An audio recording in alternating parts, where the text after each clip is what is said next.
Hello and welcome to the most excellent musical monster jam. My name is Eddie Rahx and I am the host of the show that focuses on local talent here in Savannah and across the coastal empire. Today we are headed out towards Skidaway Island to meet up with Erica Franklin of Wood and Steel. Now Erica Franklin was gracious enough to invite us into her home, and I think we should join her and our own Will Griffiths right now in her music rehearsal studio.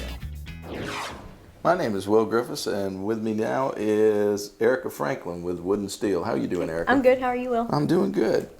Well, are you from Savannah? Where are you from? I'm not originally from Savannah, but I've lived here almost 5 years. I'm originally from Alabama, around Andalusia. Lived in Troy, Alabama for about 9 years and went to school there. Yeah? Yes, sir. What school did you go to? Went to Troy University. Yeah? Go Trojans. And did you graduate? I did. Well, good. Okay, so your band Wood and Steel. How did you come with the name of the band Wood and Steel, and what is Wood and Steel about? Okay, well, we started out as a duo, me and my significant other, Wade Holmes, and sometimes we would play, I would play acoustic and he would play electric, and we just kind of made a play on words of wood and steel because that's what guitars are made of. Okay. And, obviously it takes a little time to meet people when you move into a new town, and we wanted to build up into a full band. With the duo, we played a lot of Americana and folk rock and even a little bit of soul music. But the full band, we play a lot more funk, rock, and soul, just rock and roll mostly. And how did you meet him? Oh, wow, okay. Oh, yeah, no, we want it all. No, we want to hear the love story? We want to hear the love story. Well, we met in 2008 in New Orleans, Louisiana. We'd gone down for a weekend with friends, and we had a mutual friend that introduced us. And we were at a concert, surprisingly. There you go. Big surprise, right?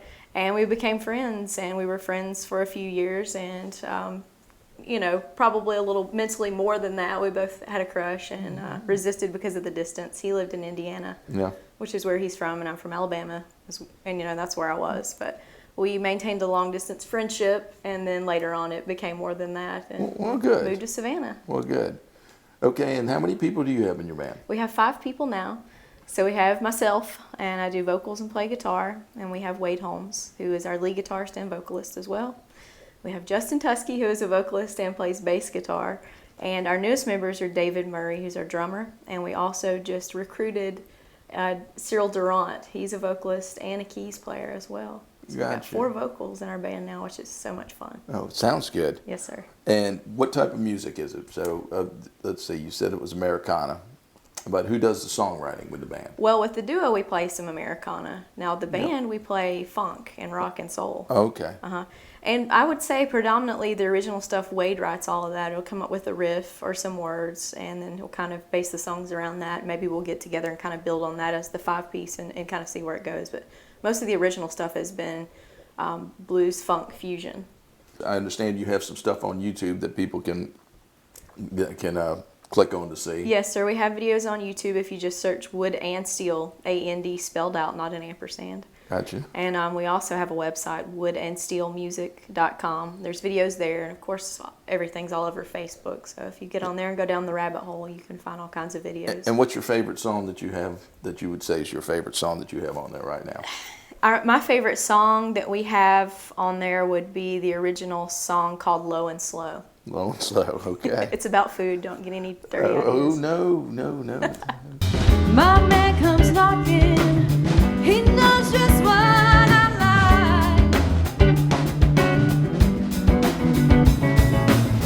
I'm liking low and slow, all day and every night.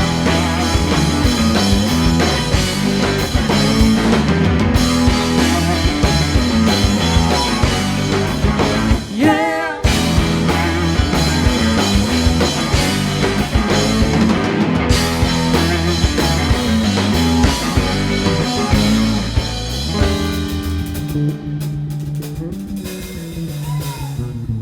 Justin Tusky, y'all, on the bass guitar.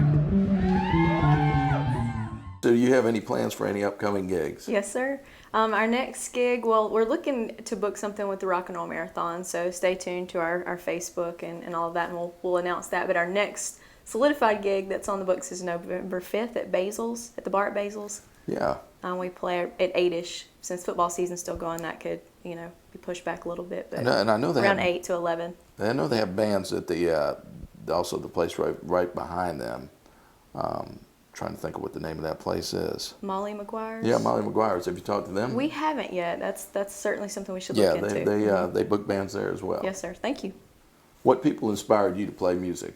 Well, currently, my favorite band, well, for many years now, has been the TEDESCHI Trucks Band. I've always been a big fan of Susan Tedeschi, obviously. She's a front lady. She's a guitarist. I'm just a rhythm guitarist, but I aspire to one day learn some lead and, wail, but that's my favorite band right now. They play blues, funk, rock, soul music, and we try to cover some of their songs, but my inspirations are kind of all over the place because there's people like Ray LaMontagne and, of course, you go old school with Bonnie Raitt, any sort of female leading ladies, but Brandi Carlile, Patty Griffin, all those singer-songwriter types inspire me too. But I can go hardcore and love rock and roll, of course, so TEDESCHI Trucks Band is one of my main inspirations currently. Where did you find these people that you have playing with you now? So did you look on Craigslist or where did you find them? Because there's a lot of musicians in town. So how do you get to meet the people that that Yes, you decided were the right ones for you to play? Sure, there are a ton of great musicians in the Savannah area, and I kind of told you our love story of how I met Wade. We came here together. And we did some stuff with friends and trios and whatnot, but we looked for a full band, and we since we both have day jobs, we kind of slacked on it. You get lazy and you work 40 hours a week and you don't get out as much as you should. And we kind of just by dumb luck stumbled upon these wonderful musicians, whether it be at an open mic and met them, or they were in a band at the time, and then that kind of fell through, and you reach out, and you've been in Savannah 5 years, you start to meet people. For example, our bass player, we met him in a restaurant. We were playing as a duo there, and he was working in the kitchen, and he came out to have like the beer at the end of the night. He sat at the bar and he listened, and he came and introduced himself. And, that's cool. and he said, "Hey, y'all looking for a bass player?" And we were like, "Yeah, but we need a drummer too, and everything else." And he knew the drummer? He didn't know the drummer. At the time, we didn't have one. Oh, okay. And it was actually like 2 years before we put together a full band and got the drummer and contacted him. We were like, "Hey, you remember us?" He's like, "That was 3 years ago." So happily ever after, 2 years going strong, I think, with the full band. And people have come and gone. But David, our drummer, we met him, I believe, at open mic at Barrel House. And he came out to a couple of our duo gigs and just introduced himself. And, by a run of luck, a few months back, he sent me a message on Facebook and said he was putting together a dance band or something like that. And, I said, "I can't take on any more projects, but we're actually looking for a drummer. Do you want to come, audition?" And he was like, "Heck yeah." So he auditioned, and that was that.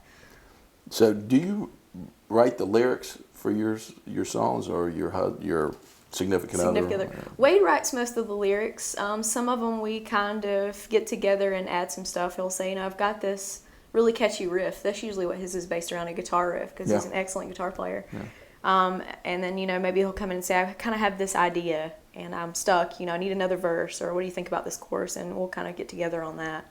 And now that we have the full band in place and everybody's pretty solid players and not going anywhere and they come to practice, we have that opportunity to sit down and write together. Maybe we need to add a bridge or a cool breakdown on this part. And so that's kind of how it goes, I guess, in the general sense of songwriting. He is the more advanced songwriter. He's been writing songs for a long time. So. Well, this is a beautiful practice space you have. Yes. And I notice all the guitars on the wall here. You want to tell me about some of these guitars? That's our wall of guitars, our wall candy.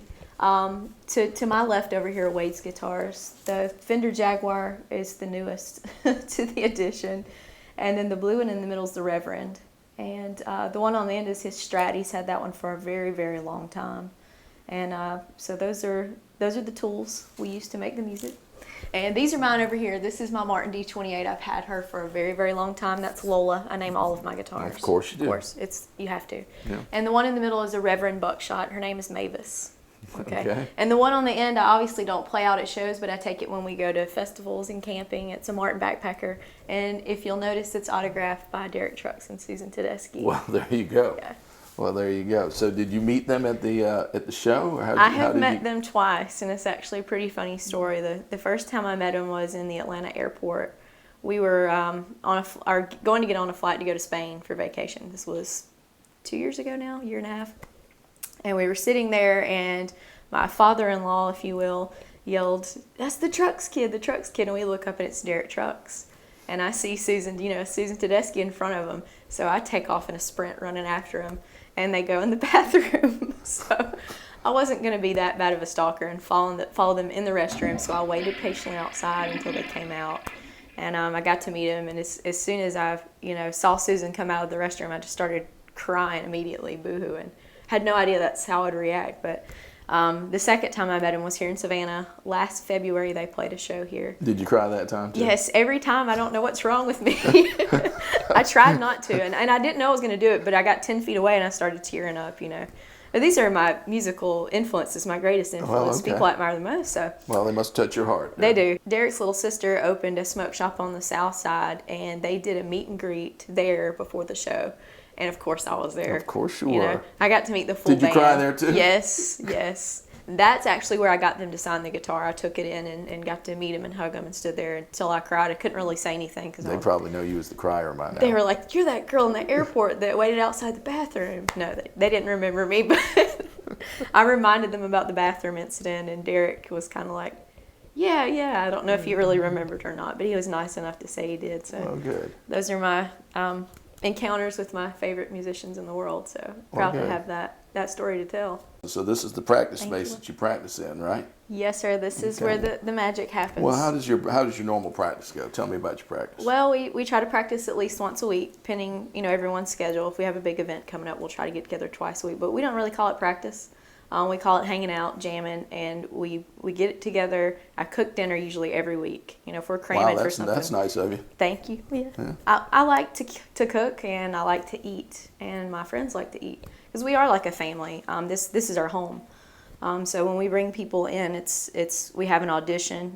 We test personalities. I mean, it's a big deal. It is. Yeah, it should be. Yeah. Because some people were working musicians. That's their job. Yeah. Now we have day jobs, so music. We don't want it to be stressful. We wouldn't ever have anyone in our band that's going to stress us out or be a pain in the rear. Their family to us. Yeah. So we come here every week. I cook a meal. We sit down at that big farmhouse table we saw downstairs, and we eat dinner. We laugh. We're silly. We cut up. We're productive. Sometimes we drink too much sangria. Sometimes we don't, but it's fun. It's a great atmosphere. It sounds like fun. Only good vibes in this room. It sounds great. So what plans have you got for your future with the music that you're working on now? Are you planning to do some touring, some more recording? What have you got planned? Well, we just bought a house. This house you're in now, we bought it about a year ago. So I'd say we've got a pretty strong roots here in Savannah.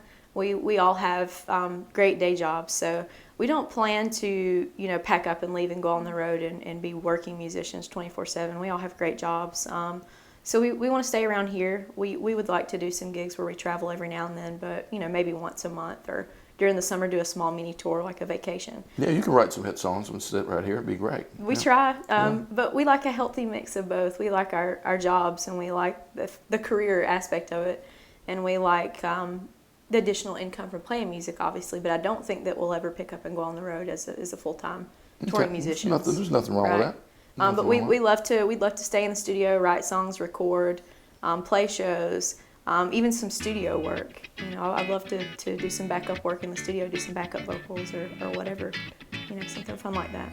Well, Erica Franklin, I want to thank you for being on this week's show. And thank you for having me. It was a pleasure meeting you. And best of luck. Thank you very much. You're welcome. All right.